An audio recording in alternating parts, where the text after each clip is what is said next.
प्रधानमंत्री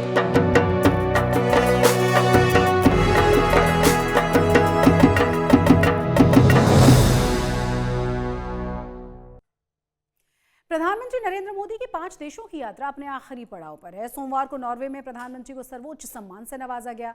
आज उन्होंने इंडिया नॉर्डिक समिट में हिस्सा लिया था, जहां 5 राष्ट्र प्रमुखों के साथ कई अहम मुद्दों पर चर्चा की गई। इसमें रोजगार, तकनीक, पर्यावरण और सुरक्षा से जुड़े कुछ मुद्दे शामिल रहे। नॉर्वे के साथ भारत ने कई समझौतों पर मुहर लगा दी है। इनमें मुख्य रूप से भारत में निवेश करने का मुद्दा शामिल है।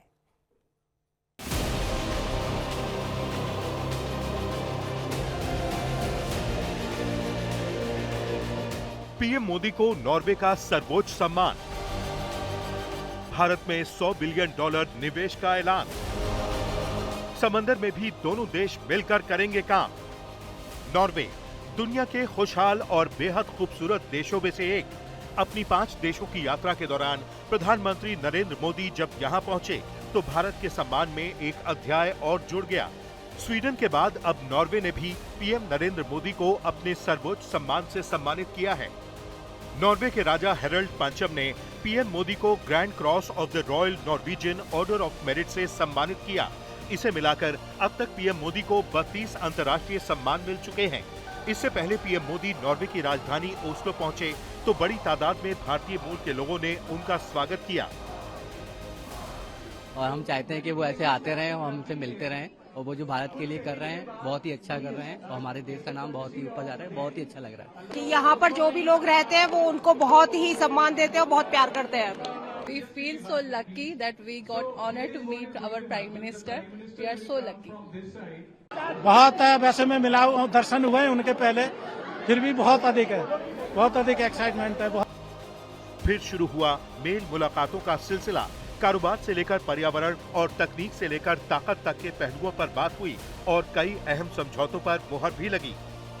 पीएम मोदी ने नॉर्वे के पीएम जोनास गेहर स्टोर के साथ बिजनेस और रिसर्च समिट में शिरकत की।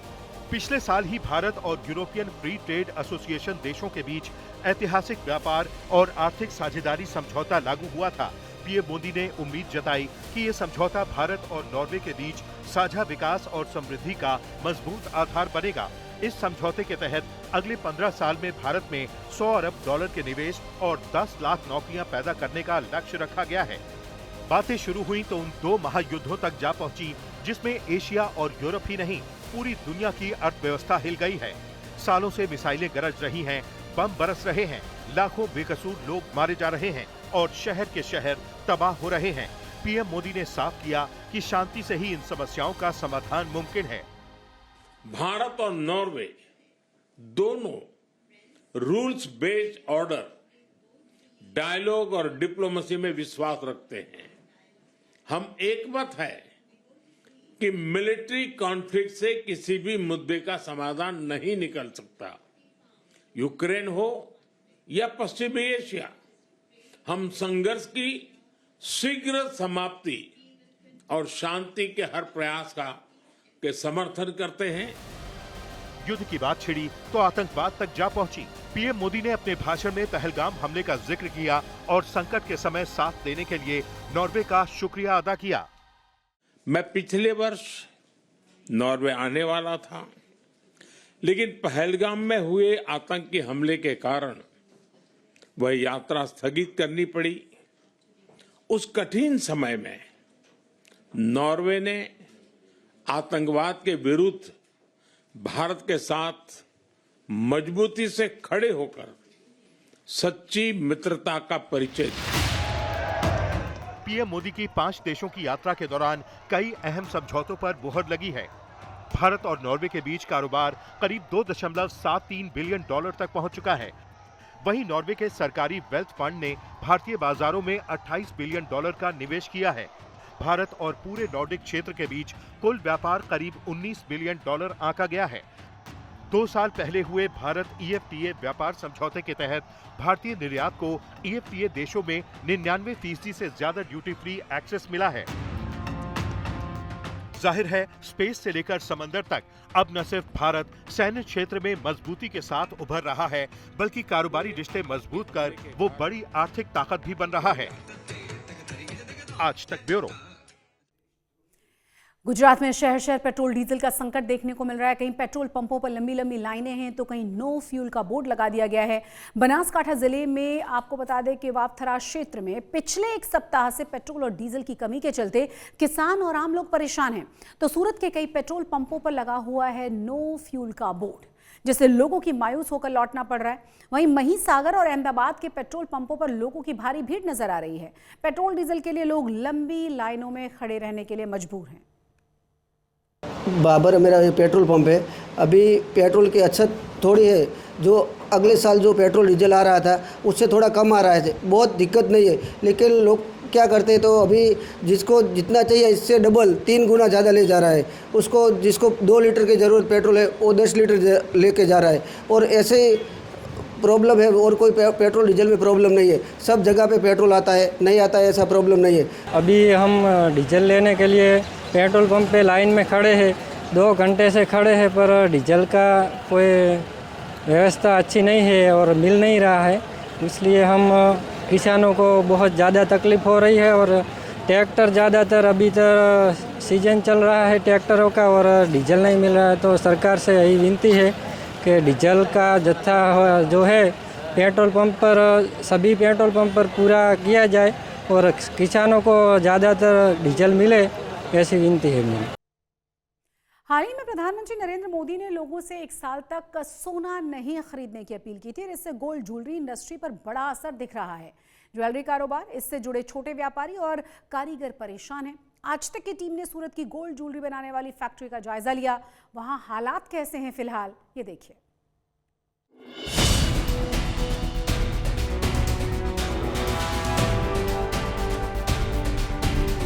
सोना नहीं खरीदेंगे तो काम कहाँ से मिलेगा? काम की कमियां आएगी। अभी से काम की कमियां शुरू हो गया है। बड़ा बड़ा जो ऑर्डर था वो कैंसिल होने लगा है। अगर सोन का काम बंद हो गया तो कम से कम कितना करोड़ कारीगर है, सब तो बेकार हो जाएगा। दूसरा काम कर ही नहीं सकते, खर्चा भी तो बहुत है।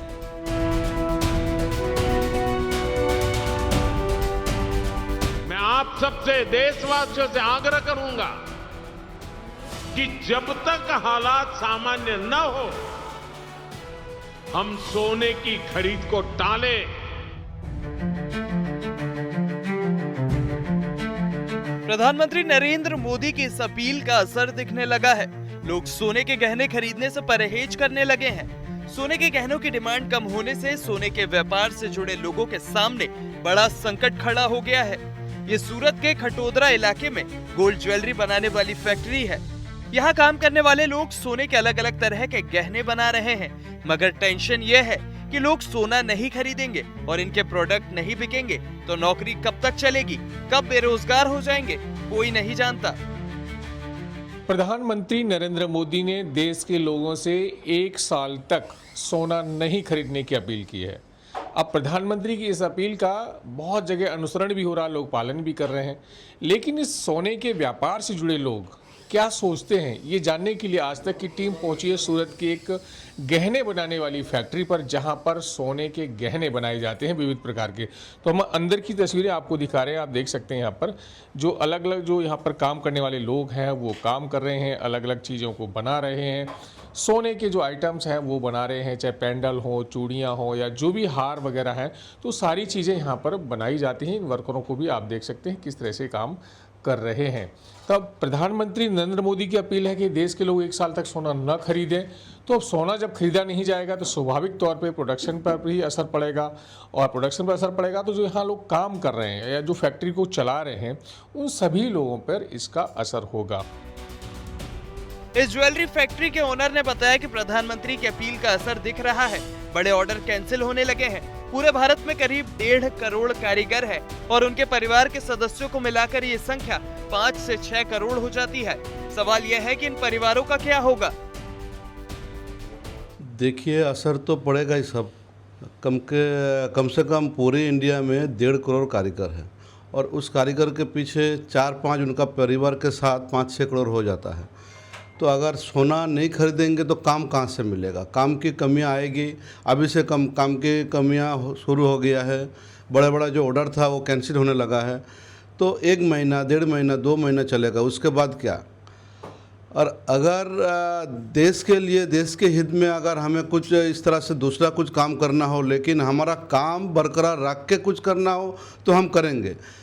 हम तो यही अपील करेंगे कस्टमर को कि भाई आप लोग प्योर मत खरीदो, गोल्ड बार मत खरीदो, लेकिन आपके पास जो गोल्ड पुराना है उसी को गला के आप आपका काम, शादी ब्याह वो चलाते रहो, तो एक एटलीस्ट कारीगर का तकलीफ नहीं हो। फिलहाल सोने के कारोबार से जुड़े व्यापारी लोगों से अपील कर रहे हैं कि भले ही नया सोना या सोने के बिस्किट ना खरीदें, मगर पुराने सोने को गलाकर शादी ब्याह में इस्तेमाल करते रहें, ताकि कारीगरों की रोजी रोटी चलती रहे। चिंता तो होएंगे। देखिए, इतना साल से काम कर रहा हूँ, 40 साल हो गया काम कर रहा हूँ। अब तो सोने का भाव जो है 2 लाख तक पहुँच गया। हम जब काम शुरू किया था स्टार्टिंग में, वो टाइम भाव था 3000 के अंदर भाव था 10 ग्राम का। तो अभी ये छोड़ के, ये लाइन छोड़ के क्या काम करो? हम लोग दूसरा काम तो कर नहीं सकते। और सेठ भी काम नहीं रहेगा तो सेठ 1 महीने देखेंगे, 2 महीने देखेंगे, उससे ज़्यादा कैसे रखेंगे? अभी हम लोग खर्चा भी तो बहुत है। अगर सोन का काम बंद हो गया तो कम से कम कितना करोड़ कारीगर है, सब तो बेकार हो जाएगा, दूसरा काम कर ही नहीं सकते। तो बिल्कुल मेरे हिसाब से काम भी चालू रखना चाहिए। देश के लिए कर रहे ठीक है, लेकिन काम भी चालू रखना। एकदम बंद कर देंगे तो कैसे चलेगा हमको? फिलहाल इन कारीगरों का भविष्य दांव पर है। कई कारीगर गांव गए हुए हैं। काम की कमी की वजह से अब उन्हें गांव में ही रुकने के लिए कहा जा रहा है, लेकिन इस तरह से पूरा 1 साल निकालना बेहद मुश्किल है। सूरत से संजय सिंह राठौड़ के साथ आज तक ब्यूरो। दाहोद में पुलिस ने एक कार से भारी मात्रा में कैश बरामद किया। एक रूटीन चेकिंग के दौरान पुलिस ने एक कार्टिगा कार को रोककर तलाशी ली तो कार में से 2 करोड़ 56 लाख रुपए से ज्यादा कैश मिला। कार ड्राइवर इस कैश के बारे में कोई संतोषजनक जवाब नहीं दे पाया और न ही कोई कानूनी सबूत भी पेश कर पाया। उसके बाद पुलिस ने कैश जब्त कर लिया है और ये कैश 3 पार्सल्स में छुपा कर ले जाया जा रहा था। शुरुआती जानकारी के अनुसार ये रकम दाहोद की अंगड़िया फर्म से वडोदरा ले जाई जा रही थी। सुरेंद्रनगर में नेशनल हाईवे पर एक प्राइवेट बस में अचानक से आग लग गई। बस में 35 से 40 यात्री सवार थे। चलती बस में अचानक से आग भड़कने से हड़कंप मच गया था। बस में चीख पुकार मच गई। हालांकि गनीमत ये रही कि बस सवार लोग वक्त रहते बाहर निकल आए थे, जिससे सभी की जान बच गई है। कुछ ही देर में जब पूरी बस आग के गोले में तब्दील हो चुकी थी, जिससे कि हाईवे के दोनों ही तरफ ट्रैफिक जाम लगा। शुरुआती जांच में अनुमान ये लगाया जा रहा है कि गर्मी की वजह से शॉर्ट सर्किट हुआ और आग लग गई। गर्मी ने अपने असली तेवर दिखाने शुरू कर दिए हैं। गुजरात में भी सूरज मानो आग उगल रहा है। चिलचिलाती धूप और हीट वेव ने लोगों का हाल बेहाल करके रख दिया है। कई इलाकों में तापमान है 45 डिग्री सेल्सियस के पार।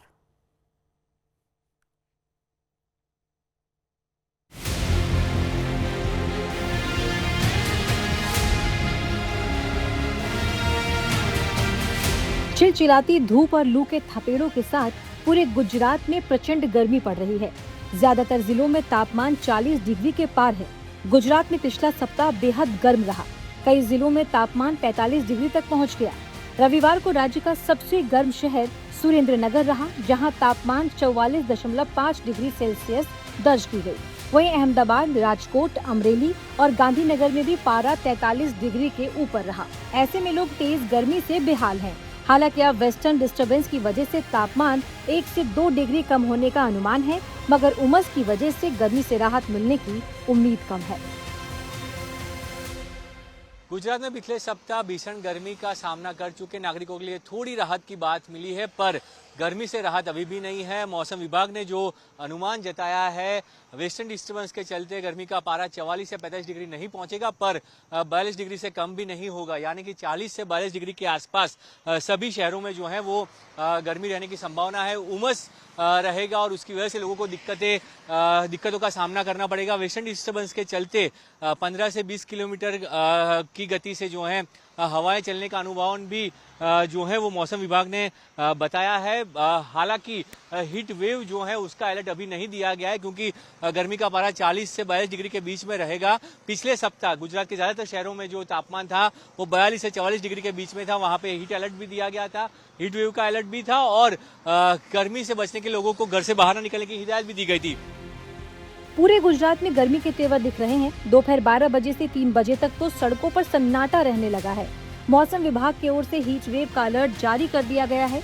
मौसम विभाग ने साफ चेतावनी दी है कि फिलहाल इस भयंकर गर्मी से राहत के आसार नहीं है। देखिए अभी अगले 7 दिनों को अगर हम देखें तो एक पश्चिमी विक्षोभ जरूर आज के दिन जो है वो जो नॉर्दर्न ईरान का क्षेत्र है वहाँ पर जो देखा जा रहा है ये ईस्टवर्ड मूव करेगा। हालांकि इसका इम्पैक्ट बहुत ज़्यादा जो प्लेन एरियाज़ हैं भारत के उसमें नहीं देखने को मिलने की संभावना है। इसका मुख्य रूप से इम्पैक्ट जो है वो पश्चिमी हिमालयी क्षेत्र में रहने की संभावना ज़्यादा है, जिसको देखते हुए इसका बहुत ज़्यादा जो हमें एक राहत मिलती है अधिकतम तापमान में उसमें मिलने की संभावना नहीं दिख रही है इस पश्चिमी विक्षोभ से अभी आज की सिचुएशन के हिसाब से। ऐसे में जो लोग घरों से मजबूरी में बाहर निकल रहे हैं उन्हें पूरी सावधानी बरतनी पड़ रही है। लोग तपिश से बचने के लिए छांव का आसरा खोजते हैं तो बहुत से लोग रुमाल की मदद से पूरा चेहरा कवर करके धूप से बचाव करते दिखते हैं। इस भीषण गर्मी में लोग गन्ने के जूस का सेवन भी खूब कर रहे हैं ताकि गर्मी से थोड़ी राहत मिल सके। भीषण गर्मी और लू को देखते हुए डॉक्टर्स भी खास सावधानियां बरतने की अपील कर रहे हैं। मौसम विभाग ने लोगों से अपील की है कि वो लू से संबंधित लक्षण दिखने पर तुरंत डॉक्टर की मदद लें। गांधीनगर से ब्रजेश दोषी के साथ आज तक ब्यूरो। बेशक गर्मी लोगों का इम्तिहान ले रही है, सूरज धरती को तपा रहा है, मगर ये याद रहे कि मौसम हमेशा एक जैसा नहीं रहता। सभी को मानसून का इंतजार है और मानसून के बादल बरसते ही गर्मी छूमंतर हो जाएगी। अच्छी बात यह है कि मानसून तय वक्त से पहले दस्तक दे सकता है। कम से कम मौसम विभाग का पूर्वानुमान तो इसी तरफ इशारा कर रहा है। अगर आकलन सही रहा तो अगले रविवार तक मानसून के बादल केरलम के आसमान में मंडरा रहे होंगे और यहां मानसून आया तब गर्मी से राहत मिलनी शुरू हो जाएगी।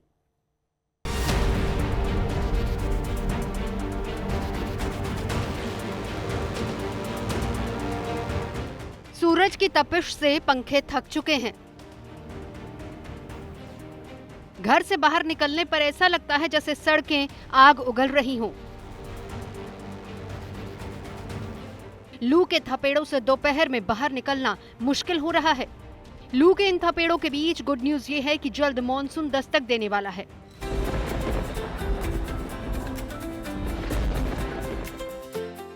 मॉनसून के आते ही गर्मी के तेवर ढीले पड़ जाएंगे। मॉनसून की बूंदों से पेड़ हरे हो जाएंगे, किसानों के चेहरों पर मुस्कान खिल जाएगी। मॉनसून का नाम सुनते ही शहरों में राहत की सांस भर जाती है। उसी मॉनसून के आने का काउंटडाउन शुरू हो चुका है।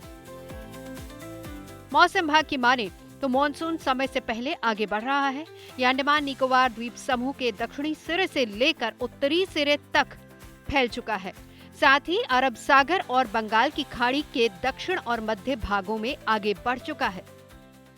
केरल में हमारा अनुमान है कि 26 मई के आसपास जो है मानसून दस्तक दे सकता है, जिसमें 4 दिनों की मॉडल त्रुटि होती है। तो अभी आप देखेंगे केरल में भी तो हमारा बहुत भारी वर्षा चेतावनी जो है जारी की गई है। तापमान इस पर्टिकुलर क्षेत्र में जो दक्षिण भारत क्षेत्र है यहाँ पर जो है अमूमन थोड़े से अभी सामान्य के करीब है और इतने ज़्यादा बढ़े हुए नहीं दिख रहे हैं।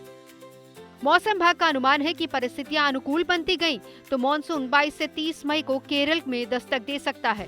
इसके बाद मई के आखिर या फिर जून के पहले सप्ताह में मॉनसून के तमिलनाडु, कर्नाटक, गोवा और आंध्र प्रदेश पहुंचने का अनुमान है। फिर 5 से 15 जून तक ये महाराष्ट्र, ओडिशा, छत्तीसगढ़ पहुंच सकता है। जून के आखिरी हफ्ते में दिल्ली, एनसीआर समेत उत्तर भारत में मॉनसून के बदरा बरस सकते हैं। अनुमान है कि 15 जुलाई तक मॉनसून पूरे देश को कवर कर लेगा। वक्त से पहले मॉनसून की दस्तक का मतलब गर्मी और हीट वेव का अंत, साथ ही फसल की बुआई में मदद और पानी की किल्लत खत्म। Bureau report. आज तक गुजरात में आज के लिए बस इतना ही, लेकिन देश और दुनिया की तमाम बड़ी और अहम खबरों के लिए आप देखते रहिए आज तक।